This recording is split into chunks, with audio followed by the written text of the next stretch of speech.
after he arrived from Hong Kong. The office of current President Ferdinand Marcos says the ICC is investigating the massive killings that happened under the former president's deadly crackdown against illegal drugs. The government says the 79-year-old former leader was in good health, and it is not clear where he was taken by the police. What is the law and what is the crime that I committed? To me now, the legal basis for my being here.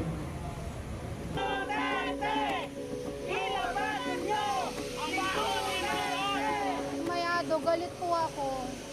Tanda na po ni Tatay Digong, tsaka hindi niya po yun deserve.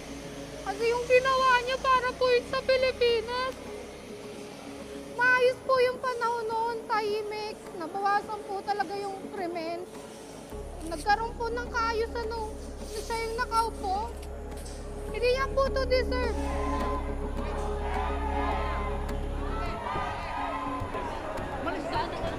Malungkot ako. Kasi hindi ko naman nakalain na aabot sa ganito na arestuhin siya. Kasi para sa akin din kasi madami naman siyang nagawang mabuti para sa atin. Tapos ganito yung mangyayari.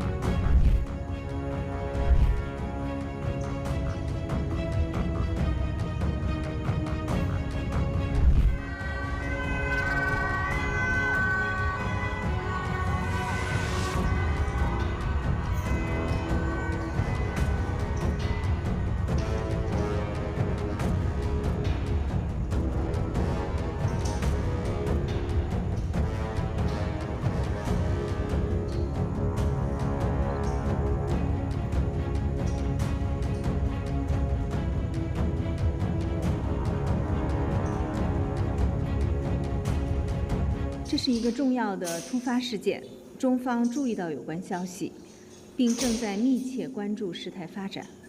我想重申，中国一贯主张国际刑事法院应严格遵循补充性管辖原则，依法审慎行使职权，避免政治化和双重标准。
Just to give you